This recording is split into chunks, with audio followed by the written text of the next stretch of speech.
One original character is running out of time with the Mid-Wilshire Division in The Rookie Season 8. After an extended break, ABC's long-running procedural is finally back for the 2025 to 2026 TV cycle. Opening with an ambitious international episode, The Rookie Season 8 settles into its new normal for Episode 2. To make things more complicated, however, the shift is made worse by the president's Los Angeles visit. The Rookie's groundbreaking Season 8 premiere case involving Monica has led to FBI agent Matt Garza recruiting a couple of people from Mid-Wilshire.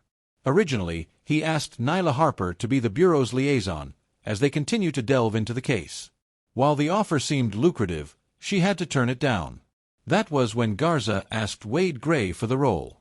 Fresh from his illuminating conversation with his wife, he took the position. By Fast Andy, Gray has already been replaced by Tim Bradford as the team's watch commander. Gray's new job set him up for a permanent departure from Mid-Wilshire. Technically, Gray just changed positions. There hasn't been any indication that he is looking to leave. His office remains in the same building, something that he repeats to Tim multiple times as they talk about the transfer of responsibility. Despite this, it's still a major change for the whole squad, considering how he was their leader throughout the show's run. Given his current job and his coordination with the FBI, it isn't outside the realm of possibility that he ends up being offered a higher position, perhaps with the Bureau, if he and Garza do good work. In fact, it is the organic next step for him at this point in his career. Coming back and reclaiming his old spot would result in various complications, as it will have a domino effect down the line of authority. The Rookie Season 8, Episode 2 even touches on this briefly when he takes over from Bradford in light of the president's visit. How Gray's potential exit changes the Rookie's future.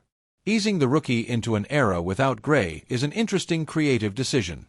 Usually, either exits are clearly set up with an end goal or they are done unexpectedly for shock value, especially on network TV. For what it's worth, the Rookie series creator Alexi Hawley has maintained that this is merely his way of wanting to shake things up and keep things fresh for the show. That said, it's difficult to shake the feeling that Gray is on his way out, given his personal and professional arcs. In the event, however, that Gray has to say goodbye to Mid-Wilshire, he will be sorely missed. As beloved as Bradford is, there's nothing that can replace the history that his predecessor has had with the squad as their fearless leader. Goodbyes are always difficult, but at least the Rookie is giving the character a proper exit narrative.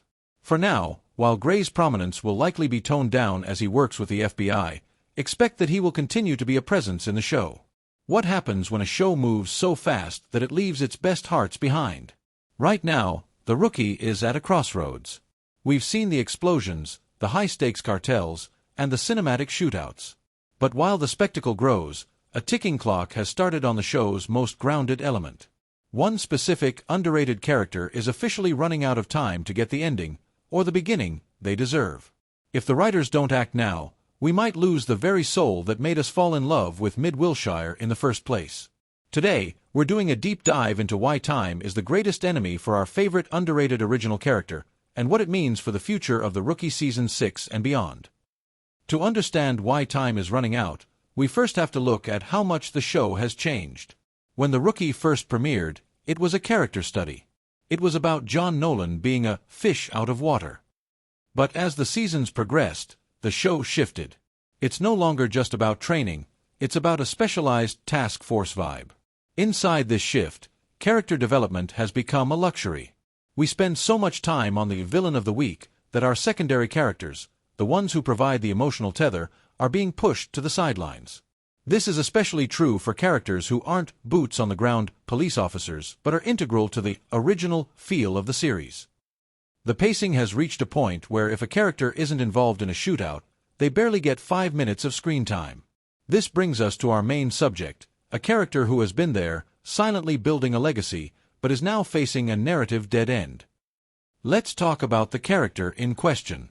While many point to the main trio, the real, underrated gem we are discussing is the evolution of characters like Tamara Collins or even the slow-burn struggle of Aaron Thorson.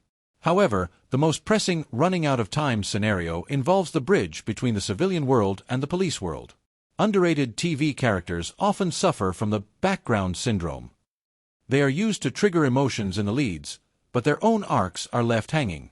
In The Rookie, we see this with the civilian support systems. These characters represent the original stakes, the reason the officers go home at night. Think about it. How much time is left for these characters to find their own identity before the show becomes a full-blown action procedural? We've seen Tamara grow from a girl living in a car to a student, but her screen time is dwindling as the show focuses more on the Metro and intelligence storylines. She is running out of time to become more than just Chen's roommate. Why is this happening now? The answer lies in the production cycle. With shorter seasons and potential cast shifts, the writers are forced to prioritize big moments over small character beats. The Rookie Season 6 has had to balance a lot, from the aftermath of the attacks on the team to the evolving relationships of Chen Ford. In this chaos, the original character we're focusing on is losing their window of opportunity. If a character's arc doesn't conclude or take a massive leap forward this season, they risk being written out entirely or becoming a permanent extra. We've seen it happen before in long-running dramas. A character who was essential in Season 2 becomes a guest star by Season 7 because the show outgrew its own premise. The Rookie is no longer a rookie, and the characters associated with his early days are being phased out by the sheer speed of the plot. So, how do the writers fix this? It starts by acknowledging that the fans don't just watch for the car chases. We watch for the domestic moments. We watch for the growth of the underdogs. To save this underrated character, the show needs to integrate them into the primary conflict without making them a damsel in distress. Give them an independent storyline that doesn't rely on John Nolan or Lucy Chen. If they don't, the show loses its relatability. When you lose the underrated characters, you lose the community of Mid-Wilshire. You're left with just another cop show. The clock is ticking not just for the character, but for the show's identity.